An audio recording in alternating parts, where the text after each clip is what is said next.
Welcome to the Massive Change Show. I'm Justin Foster. And I'm Dr. Virginia Lacayo. In each episode, we have conversation with leaders who are getting in some good trouble by challenging paradigms and shaking the system.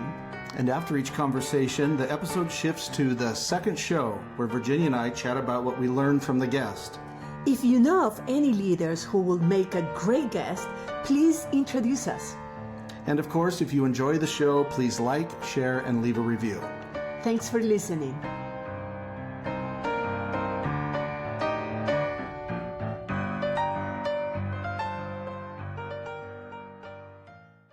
On this episode of the Massive Change Show, we are joined by Dr. Victoria Farris. Dr. Farris is a transformational leadership strategist and executive coach who works with high-level business leaders to create inclusive, high-trust workplaces. In this conversation, we talk about primarily white women and DEI. Enjoy the show. So a little context to why we are having Victoria on. You heard from the intro that she is in the DEI space. Today, though, the main focus is white women and DEI. So there's some controversy to start with. Welcome, Victoria. Thank you so much. I love getting it teed up just like that. I am a white woman, right? I have such affection for white women and white womanhood and the complexities of it. And I think how I got into this work and in this specifically was exactly that, like sitting in the room during uncomfortable trainings and workshops where someone would talk about my tears while they were welling in my eyes, or, how I would escalate things really quickly. And I think that I was lucky enough to grow up in a family where we talked about tricky topics. One of my favorite stories to tell is I remember being in grade school and sitting at the dinner table with my parents when they were talking about the AIDS epidemic. And this was the late 80s. We were a nice white suburban family, certainly not the typical demographic to be grappling with AIDS at the dinner table. But I remember my parents so clearly saying that my sister and I, we were going to hear lots of things about people with AIDS that weren't true. And it was really important that we understand what's true and what isn't true. I have another memory about the same age. My dad I grew up outside of Washington, D.C. So I got to grow up also around government and really cool for all the complexities of D.C. and the ways that I have strong feelings today. It was kind of a cool place to grow up with access to. And my dad took me to the National Archives when I was a kid because he wanted to explore our family. And I knew that our family had a complex background from the South, my dad's side of the family. And I knew there was a lot of connections to slavery. But in this moment, he pulled up a census and I remember him pulling me over to look at it. And it highlighted how many people were enslaved on my family's property. And there was inside slaves and outside slaves. And I just crumbled in the moment with guilt and shame. And I was probably 10 years old, maybe 11. And my dad just said, Victoria, you don't have to feel ashamed that this is part of our family's history, but it's important for you to know.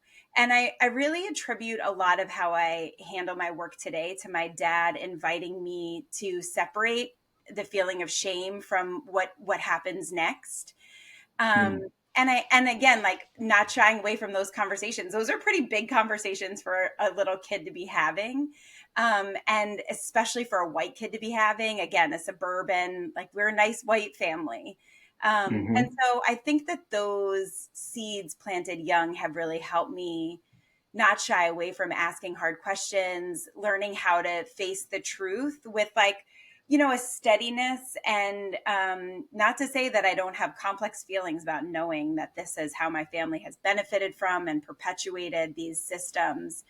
And I can't put an eraser to our history. I can only allow it to inform how I show up today and how I understand myself today, and frankly, how I understand the system of whiteness today, because I think we have to have some historical context to recognize how we got here.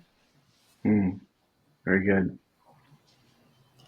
It's interesting that I love this, and we were joking. I was joking before we start recording, but in terms of identities, I was saying that I look the whitest here in this conversation, but I'm from Nicaragua, and you can hear it by my accent and everything. And my whole identity is Latina, but not my look is very misleading that way. So it's the concept of identity is being a white woman, what how you is not necessarily your look. I mean, people say like, "Oh, white women," but there are many white women. That's their identity. That not necessarily that have a little darker skin or dark hair or dark eyes. You know, like not necessarily the super pink, white, blue eyes. Blonde person. So, what? How would you describe the identity? What defines a white woman? Oh my gosh, that's such a good question. As I First know. First of all, I put my bronzer on today, so that helps a little. But it's a really important question because I think a lot of times, especially when I'm talking to other white folks, it becomes this like sort of what about category. Like, well, what about white looking Latinx people as an example, right? Or, well, you know, part of my family is also from southern Italy with like a rich, beautiful olive skin tone. And the same family lore, we love to tell the story of when my great grandmother was kicked out of a bathroom in the South in Virginia, in the US in the 50s, because it was a whites only bathroom. And, she was assumed to be a person of color because she had that like olive skin. So for sure, whiteness is not as simple as the pigment of our skin tone. But to me, the distinction is even in that story, when my family would, when I was growing up and this was a thing, like we understand racism because my great grandmother was discriminated against. My response was then, why was she one of the most racist people I heard the way she talked about people of color? To me, that's where the whiteness lives. It's in the desire to take that identity and use it as a way to have power over somebody else, as opposed to it just being a part of, I have brown hair, so I have brown hair. It's complex though. And, I think it's more of a system and a way of being in the world than anything. It's certainly more that than the color or pigment again of our skin. Yeah, I love it, and it makes me think about. It's true about other examples and other people that I think that there are two things. First, you mentioned it. If you ever had experience any sort of discrimination because of your ethnicity, and that doesn't necessarily mean because of your skin color, but because of your ethnicity, because some people from developing countries are more like light skin, Yep. and still because of their ethnicity they're considered white, people of color, and therefore they have suffered discrimination. That's one thing. And the other is how you identify what is your identity, how you define your identity, no matter what your skin color is, and how aware are you of the privilege of being white or identify as white, brings to your life, and the power that gives you, and how you choose to show up with that power, how you choose to use that power in your life and with other people, in your relationship with institutions, with everything. I think that is that combination of things. Mm-hmm. Because I look white, but I've been discriminated for being Latina, and I don't have at all I know that I'm way more privileged than Latinas also that have a darker skin color, but I still feel Latina. And so that makes me show up in public, in relationship, especially with institutions, in a way that I don't see my own color, because what I feel is my Latinhood. And so I'm intimidated by officers and institutions and all the system. Let's say I'm intimidated. I feel like I'm afraid sometimes. And when calls with about immigration, I'm a little afraid about that kind of things. And that fear has nothing to do with my skin. Is has to do with the identity and with the power or lack of power that I feel I have because of my identity. So it's a very interesting discussion, and I think that it's a very interesting call to people to that reflect on that. Say like, put your hands in your chest and say like, how I identify myself. Yeah. Depend Yeah. no matter the level of the tone of Right. color, because it's Yes. a huge spectrum. Like the Sherwin-Williams paint spectrum. That's not what we're talking about here. No. Yeah. Remember, there was a Seinfeld episode about this where this guy that Elaine was seeing thought she was Latina and she thought he was black, Yes. and they were neither. Both of them are white. So there's a whole episode about that.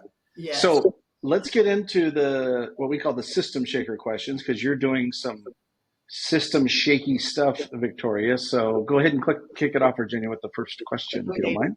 The first question that we asked to system shakers is, what is a big idea that you have? What is that big idea that you have that is going to piss off a lot of powerful people?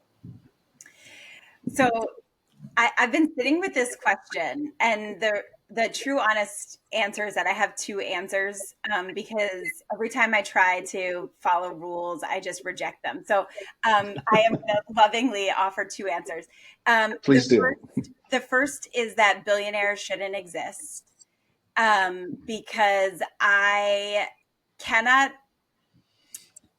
comprehend a way in which a person can acquire over $1 billion without the exploitation of either other people or resources. And so for me, if we had a cap on individual wealth, as an example, I think we would see less exploitation of said people and resources. But I'm pretty sure that there are a handful of people who would not care for that opinion, particularly today, as their power and influence just seems to get stronger and stronger and more threatening, I think, to the majority of us. And the other idea is that white supremacy is destroying white people at equal, if not higher rate than the folks of color that we are marginalizing. And frankly, I think the two ideas go a bit hand in hand. At the risk of going a little woo-woo, I mean, I believe that we all have a spirit and a soul too. And I think that white supremacy sometimes has a way of harming white folks from the inside out, where folks of color experience it in myriad ways and in different ways. So my intention here is not to make any kind of comparison, but rather to just kind of name some of the ways that I think it harms white folks. But I think even as simply as our desire and willingness to exploit other people for the sake of our own benefit sort of rots our soul somewhere. Mm-hmm. And like, I think it is the loneliness epidemic, the lack of relationships, right? There's a lot of stats and kind of information out there about friendships and loneliness and relationships. And I just think that white supremacy culture that has us trying to be the best, the perfectionism, the people pleasing, especially for white women, the people pleasing and perfectionism, it requires us to be really insular and sort of performing this role in order to stay within the system as we're sort of supposed to by design. And as a result, we're left without deep happiness or satisfaction, without deep relationships. And yeah, I think it's tied to alcoholism and drug use and self-harm and a lot of the things that are considerable factors in our life expectancy and our experience. So yeah, that's my take. I think that white supremacy culture is killing white folks in ways that we don't care to admit. Yeah, wow. That's awesome. That is awesome. So to turn it like that is, I think that everything has two sides. I mean, it's part of the complex systems like ours. Every quality or what we consider quality, and something that we benefit from, has a shadow side, Yep. like the moon. And it's important to say, okay, I'm a perfectionist. What are the benefits I get from being a perfectionist? What is the shadow side of, or the other sides of the coin of being a perfectionist? How is hurting me?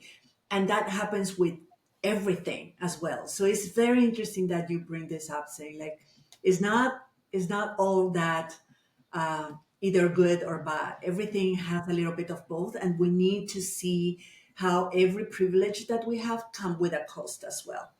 Yep. It's Yeah. okay.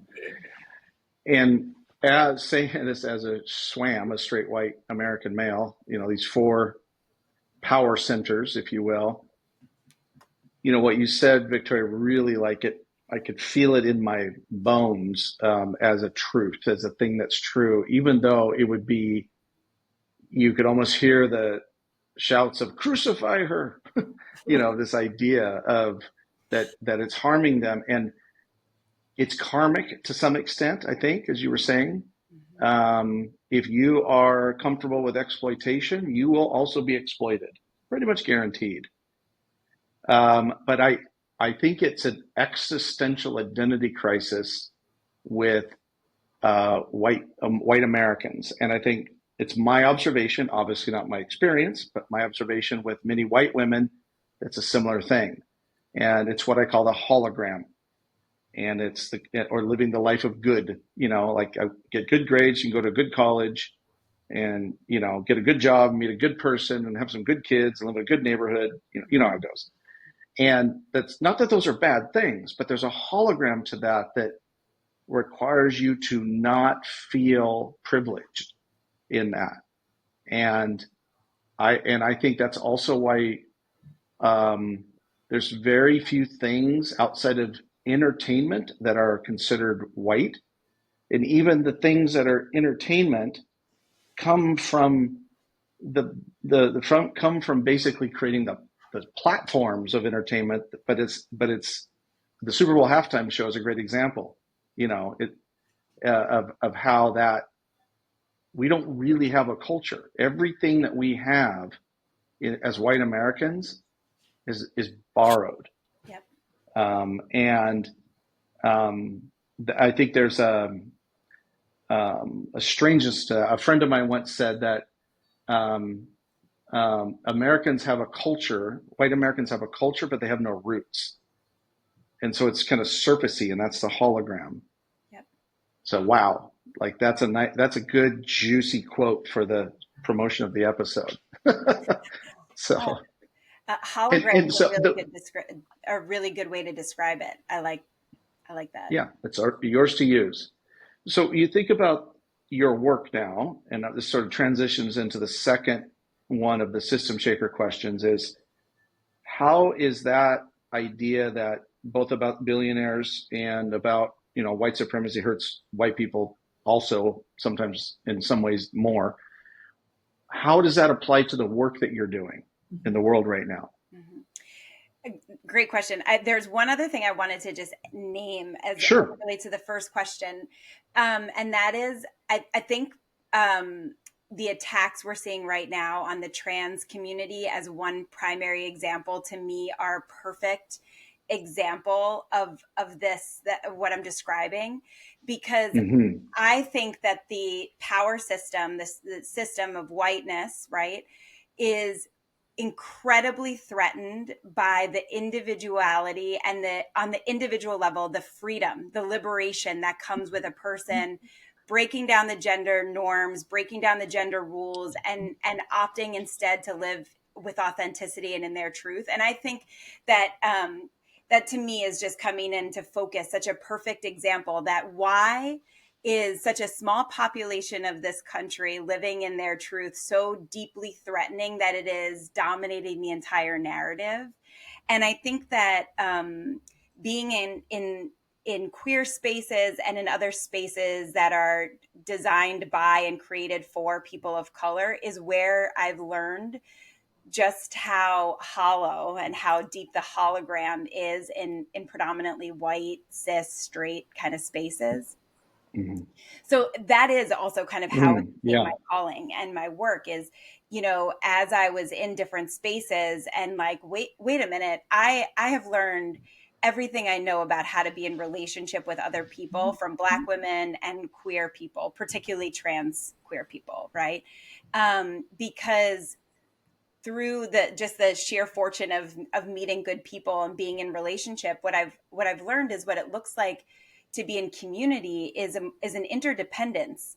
And when we're in a more vulnerable place and state, right, our interdependence becomes more crucial. And so community looks so different in more vulnerable populations because the need to rely on each other is stronger, right? And so how this became my calling was in part being a 30-year-old white woman who checked all the boxes and lived this life that I thought was exactly what it was supposed to do, was good. I had good. And I felt empty. I really, it just felt kind of hollow. And around the same time, my mother died. And so I think I can't pretend that wasn't a big catalyst for what does it mean when I felt totally untethered. And what I realized is what I had in that moment of feeling so untethered, what was left just didn't feel true. It didn't feel true in any way, shape, or form. And so it was actually Brene Brown's book, The Gift of Imperfections, which the irony of like citing a white woman on my journey to, disentangle white womanhood. And I think that book is revolutionary for a lot of white women because it hits on I wish it had a stronger race consciousness to it, because it's a book about white women without really naming that it's a book about white women. And it hit at all the points, right? The perfectionism, the masquerading, the like box checking, the people pleasing. And as I started to peel back the layers of my own identity, I think I was able to see somehow side by side what authenticity could look like, what community really looked like, and what my social conditioning had created.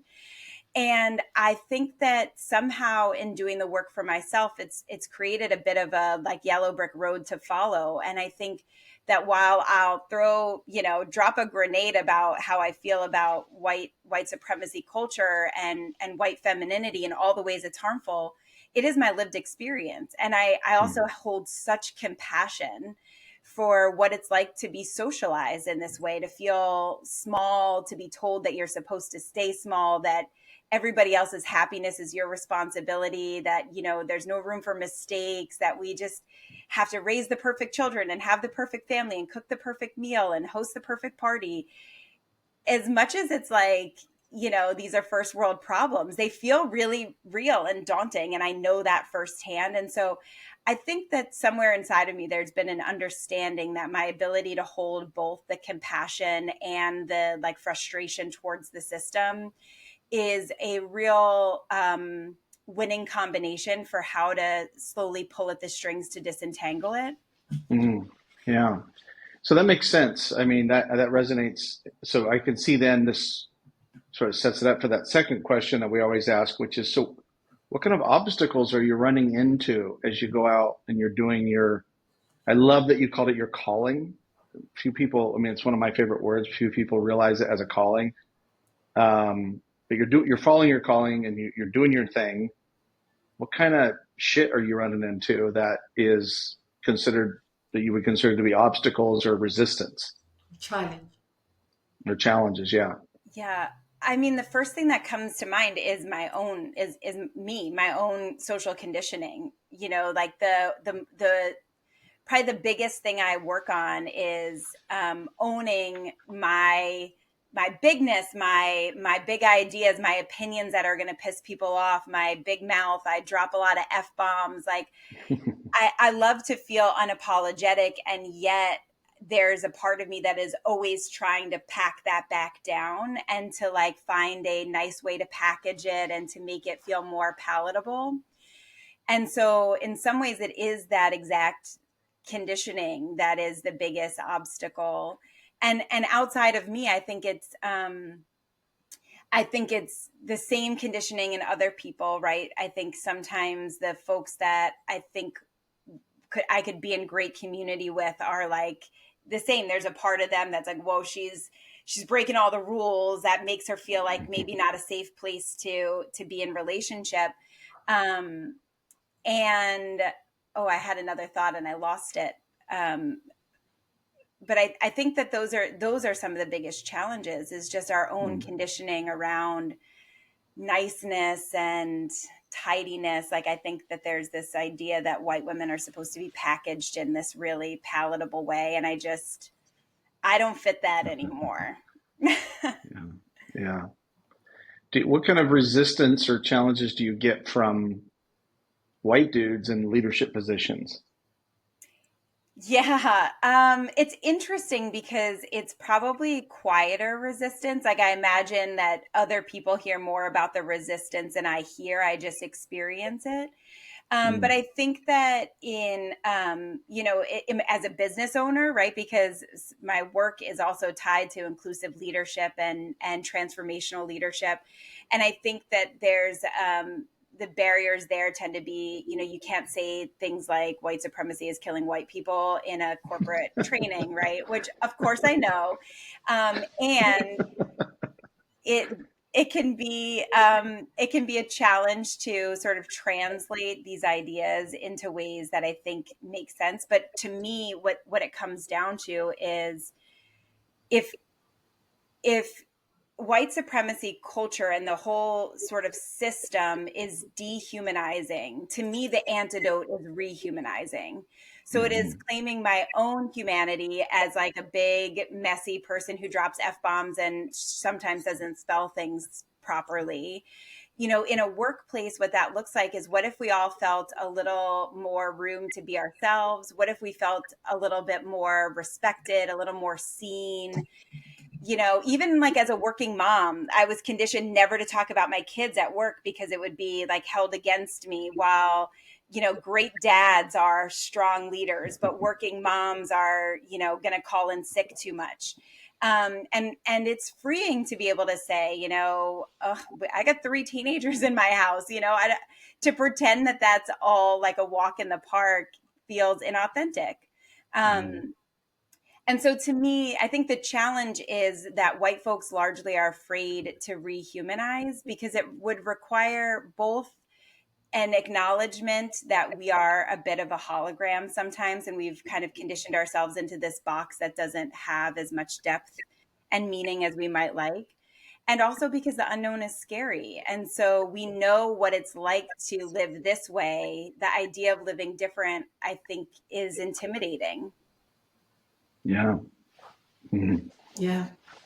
So, what is perhaps the third question is like, what is the change that you would like to achieve? When you think about, I'm doing this work and I'm sharing this message, and I want people to see the other side, the other side of white supremacy, how it's hurting them. That it's not just about be nice, be a nice person. It's like also is for you. How would you observe or measure or know that you have make a difference and impact? It's interesting, but the first thing that came up inside of me as you were asking that question, which might not have been what I would have said, outside of this moment, but it is joy.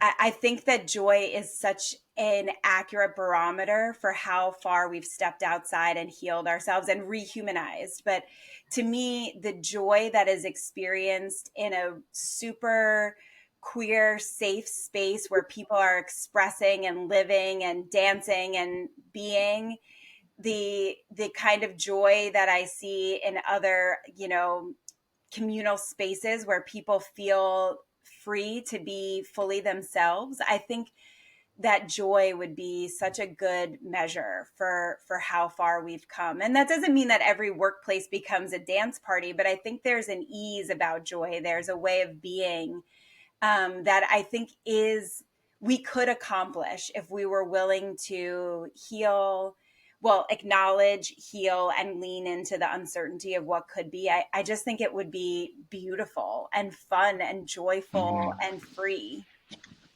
That's Yeah. beautiful. Beautiful. Yeah. And actually, it's not easy to come up with something that, how will I measure this? How will I know that I'm achieving my purpose, on my mission? But joy is something that you can observe, that you can measure. Right. Actually, you can see if a community is more enjoying life more or less, and Yes. what makes the difference. So that's really powerful. Yeah, that's very powerful. And you can't achieve joy and prop up the hologram at the same time. Yeah, exactly. So from a business perspective, if you want a joyful workplace, if you want more joy as an owner or CEO, you're going to have to let some shit go that you used to think was important. And it doesn't mean up and to the right and growth and all that are not important. It just means you can also be joyful on the way there as well. I mean, there's so many examples of that, but it's very, very painful for the hologram to die. Yes. I know that firsthand. Same. And it grows back. You believe that? But it grows back with roots and depth and texture and color, and at least for me. Well, the hologram doesn't. The hologram will just grow back because, like, one of those xeriscapes that are not supposed to have any lawn, but instead, really, what you get is just seasonal weeds. That's what the hologram is like. Yes. So as I look out my window and I see them coming back after I murdered them repeatedly. Well.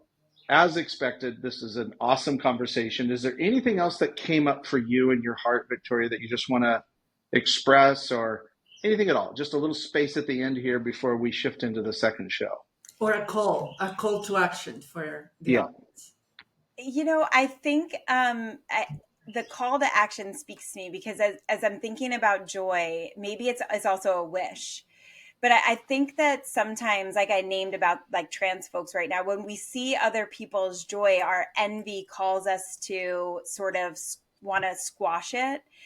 And I think the call would be to notice when you're triggered by somebody else's joy and allow it to be an invitation and a conduit to something deeper inside of you, as opposed to, a need to have that knee-jerk reaction to push it away.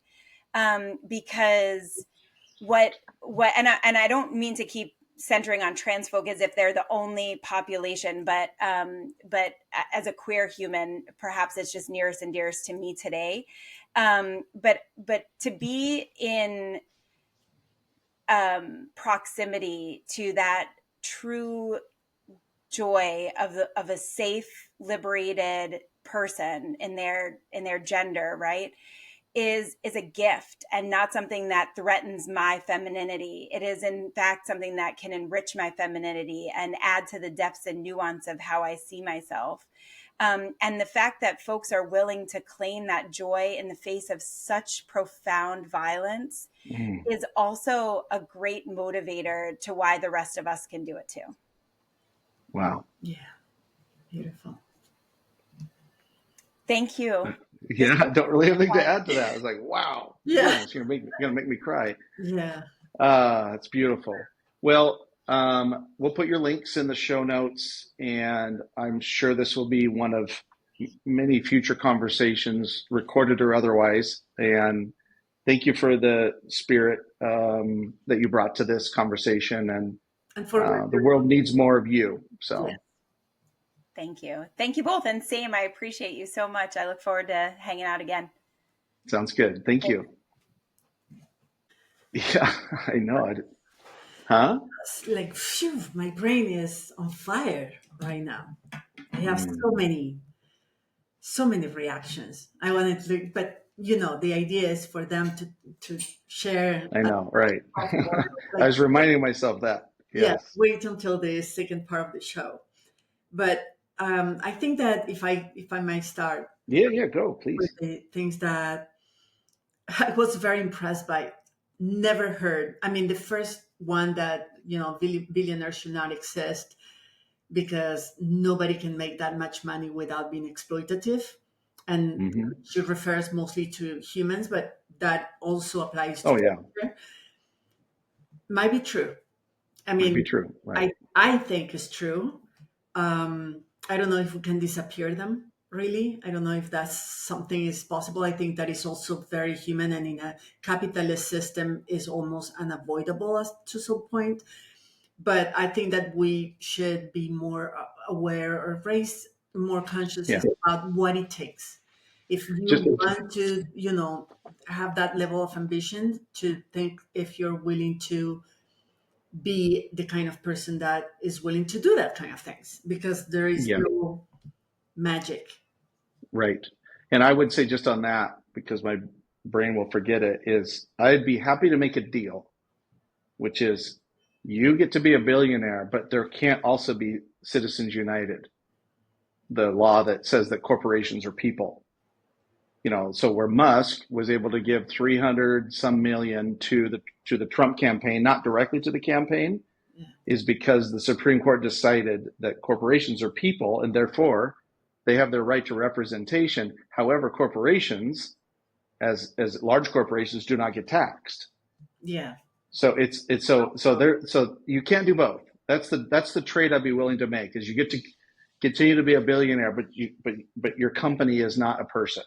Yes, and Um, so either you are the company, and that's right. therefore, or you understand that the company is all the employees and all the staff that are That's hundreds right. and hundreds, and they are not being represented by your actions. So it's like let's Yes. get our Yes. ducks in a row and like Yeah. stop the Yes. contradictions. But so that's one idea that we can discuss, I think, for hours, because probably Right. you and I will have a little bit different perspective, because Of we do course. have a little difference of perspective in terms of capitalism. But talking about the second one, that is the one that we went more in depth today, Sure. love that idea that white supremacist is also hurting and harming white people, especially white women, but white people in general. I think the only time I heard that is when we as feminists, the women's movement, start explaining, and that was in the 80s, that we start explaining when men were reacting, at least in Latin America, men were reacting and say, like, why should I not be patriarchal? Why should I give away my rights, my privilege, my power as a macho man, as a machista? What do I get? So you're trying to convince me to be, to have equal rights, but that means that I have to give away mine for your sake. Why would I do Right. that? And we went through a whole campaign with two things. First, is not a zero sum, equation. It's not that because if I have more rights, you have less. Of course, it's not about right. It's about what you stop doing is abusing your power, but it's not about having less rights. You actually have more rights.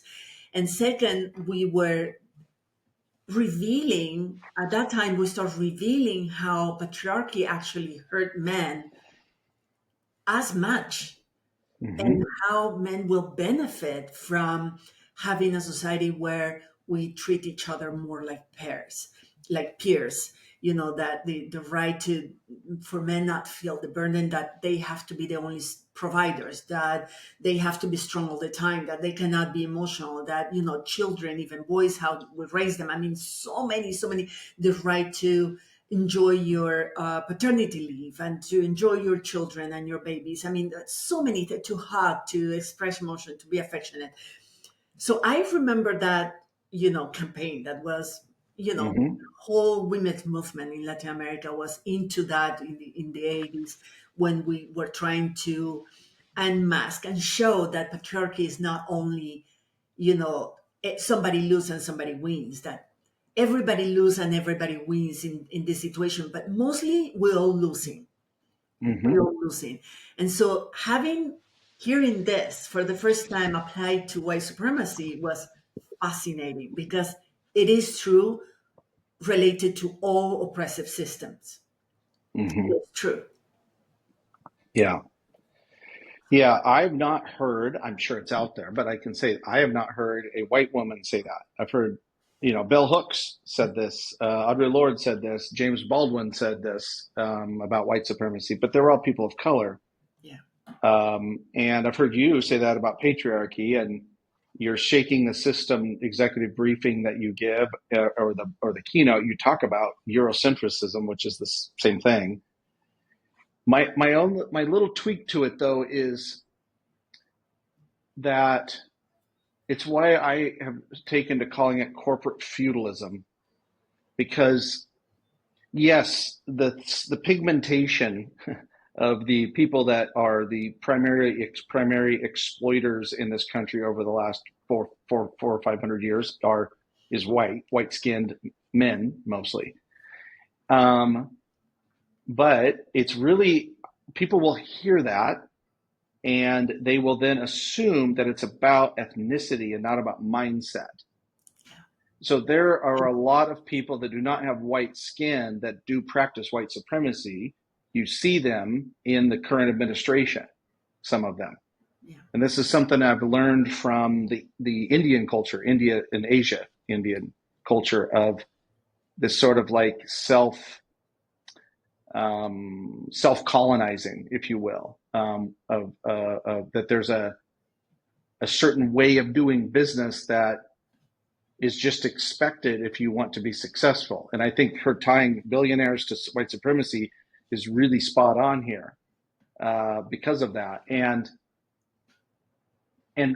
so, yes, there's the people at the top are being harmed, like emotionally and spiritually. That's basically it's exactly what like the Christmas Carol was about, or the show Family Man, or what did the show with Nicolas Cage, or the movie back in the 90s about Christmas.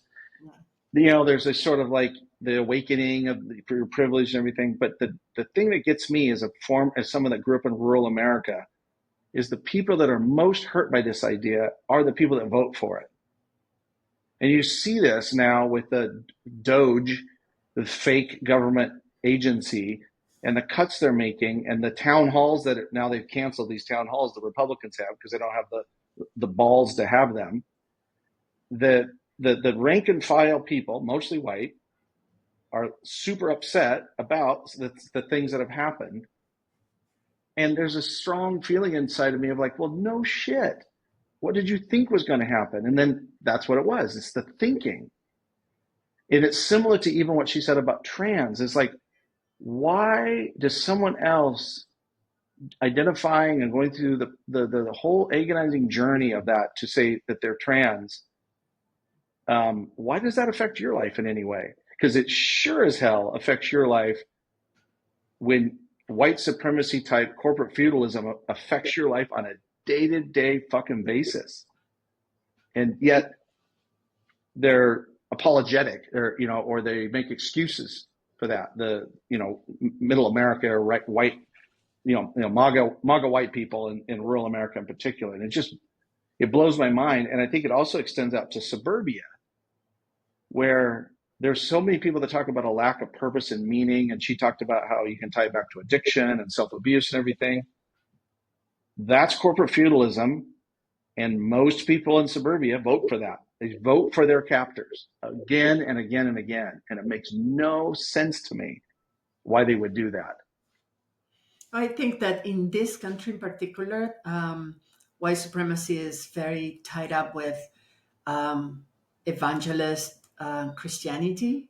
Yes, Christian nationalism for sure, yeah. Nationalism. And so the idea that it's all God sent, that is, that's so true. Of God.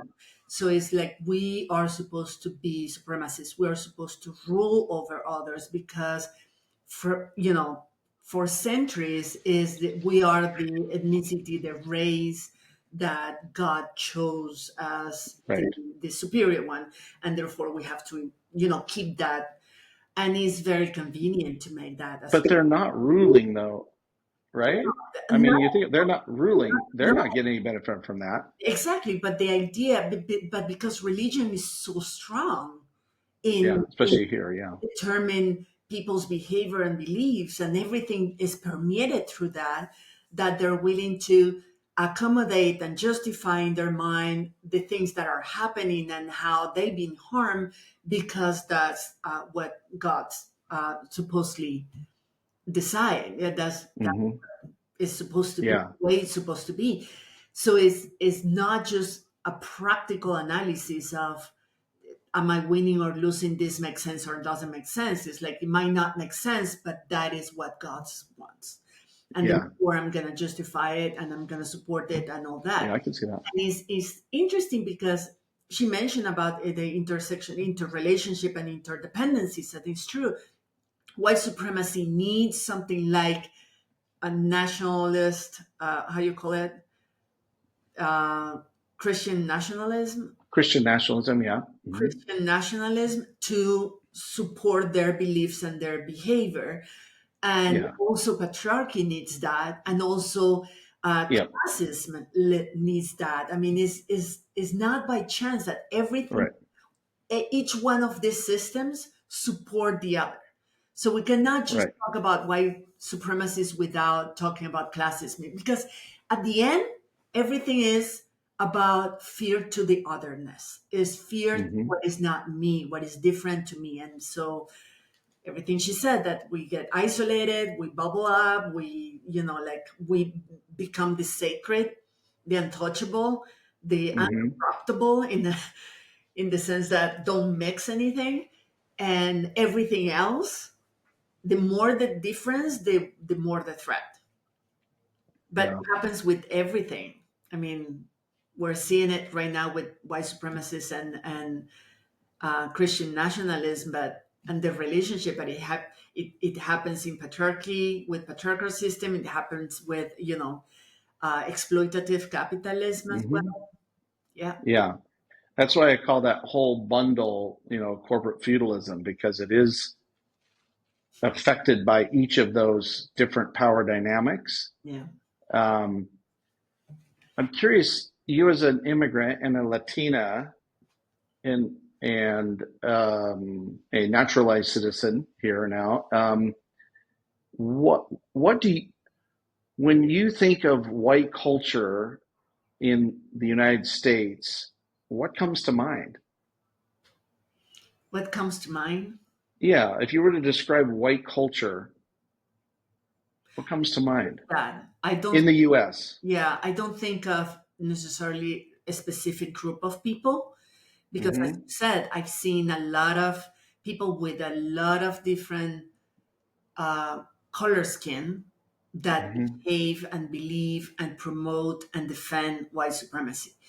And so it's not about being white. Again, I look white, and I'm not a white supremacist at all, if at all. And I'm more white, like literally the skin, than many people around me. Right. So it's not really about that's what makes it so deceiving for some people. I mean, people are, no, I'm not a white supremacist because I'm not white, or she is or he is white supremacist because that person is white. It's not that simple. It's more about identity. What I said is like there is a sector that identify, and it's very close to the Make America Great Again idea, that identity that is nationalist, that saying who is the nation, who is the original American, who can be called like authentic American, and therefore is the supreme example of or reference of what America should look like and behave like.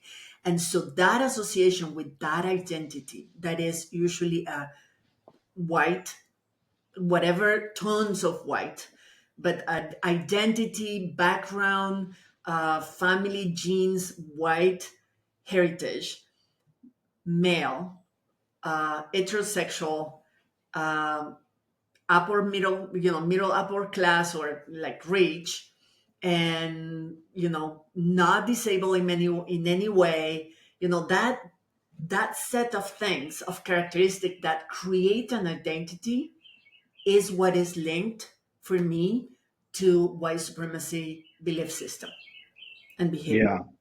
Yeah.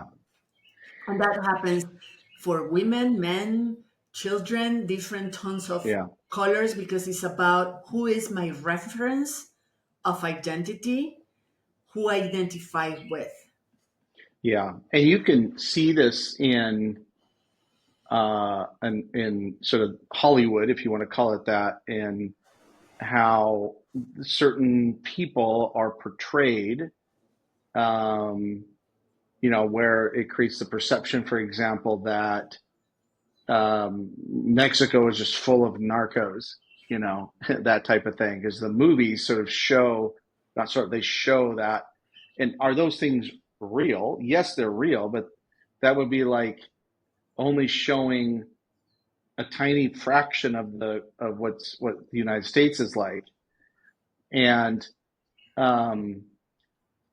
and it's an interesting conundrum too, because I believe deeply in our country, in its intention of its origins of truly being a place of it's a diverse country with opportunity, and I still believe deeply in the concept of like what I call emergent entrepreneurism.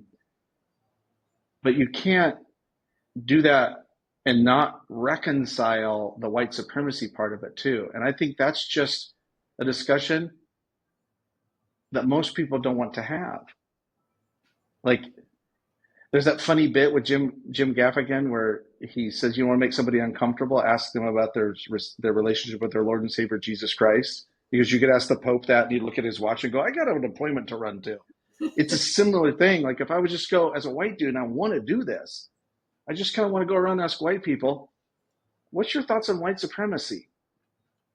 Because if you crack the code on that, if you can be like, "Oh, I get it now," suddenly all the things that you're looking for, you want more meaning, you want more purpose, you want more creativity, you want more time, there they are. You got to give up the hologram though, but it's so uncomfortable. You could just watch them squirm when I talk about this stuff. I'll admit that I enjoy watching them squirm, but it doesn't necessarily contribute to advancing thinking in our country. Yeah. Well, it's not just a hologram as something that is a decoration. It's not like clothes. Right. It's their reality. Yeah. It's a reality, and it's the only identity they have, and they have built. That's right. And That's so, my point. It's a great point. Yes. and Yeah. so the Sorry. challenge is that it's not that you're saying like, oh, how about I help you change a belief that you have, a limiting belief. Like maybe you think that you have imposter syndrome, and we can work on that. Like hire Virginia Yes. as a coach. She's going to help you with that. Yes. Right. Not an imposter syndrome. It's not something that, a limiting belief is the I, is the me in them. And so what you're asking is like, how about you give up everything you believe you are, and Right. everything that you spend the whole life justifying and trying to make look to yourself in the mirror as a good thing, Yes. as a quality, and give up all that. Even worse, how about you give it up because you get to the conclusion that is bullshit, that is not good. Yes. That, do you realize what you're asking people? Right. It's the same thing as a spiritual awakening, because it is. They're very related. Yeah. It's its own kind of deconstruction, to use those of us that came out of high control religion, high control Christianity, of deconstructing from the hologram. But this hologram is all the factors that you said that make up kind of the power dynamics, what I call corporate feudalism. Each one of them is an interlocking hologram with people. And so this dismantling, I'm not blaming them. I'm saying, yes, it's so scary and terrifying, but what you want is on the other side of it. Yes. Which is why what's interesting is when there's things that break the hologram, generally speaking, and there's so many stories about this, when a Christian family has a trans kid, there's, terrible stories, but there's also stories of amazing hope where, like this dad testifying before the Ohio legislature about his trans child sobbing as a Christian. Yeah. Because he faced reality that it wasn't his neat little world that he had created. And the same thing happens with addiction or a potential like illness or something like that. Things crack the hologram, and then the awakening happens. But Yes. nobody's necessarily going to go do that willingly.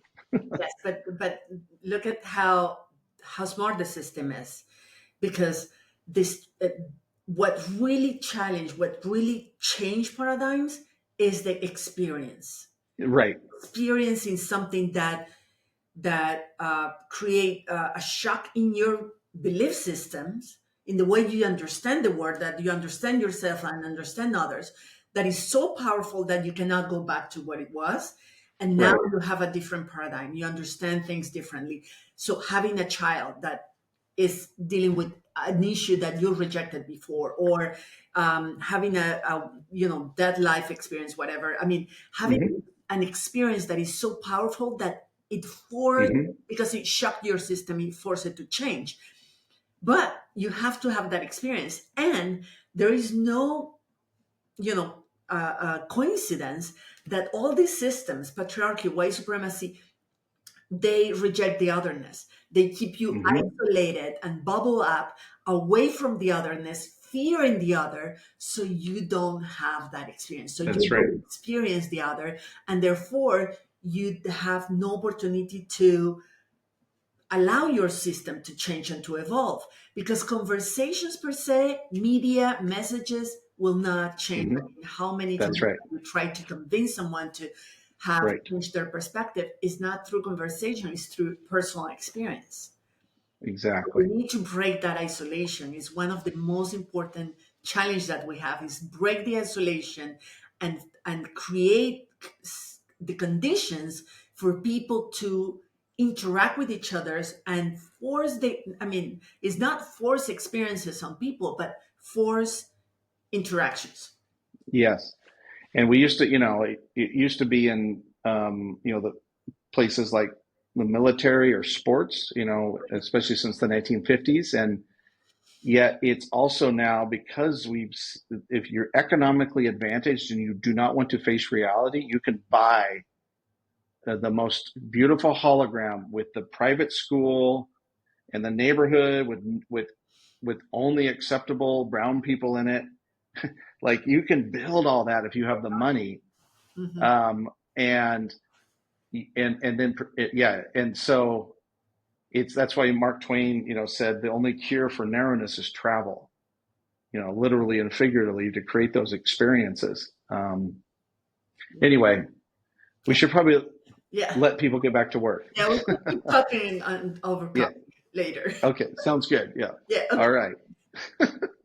All right, and thank you everyone for listening. As we always say, please share, leave a comment, and if you know of an interesting guest, of someone that's a system shaker, that's doing cool shit, dangerous shit, subversive shit in the world, especially in these crazy times, please introduce us to them.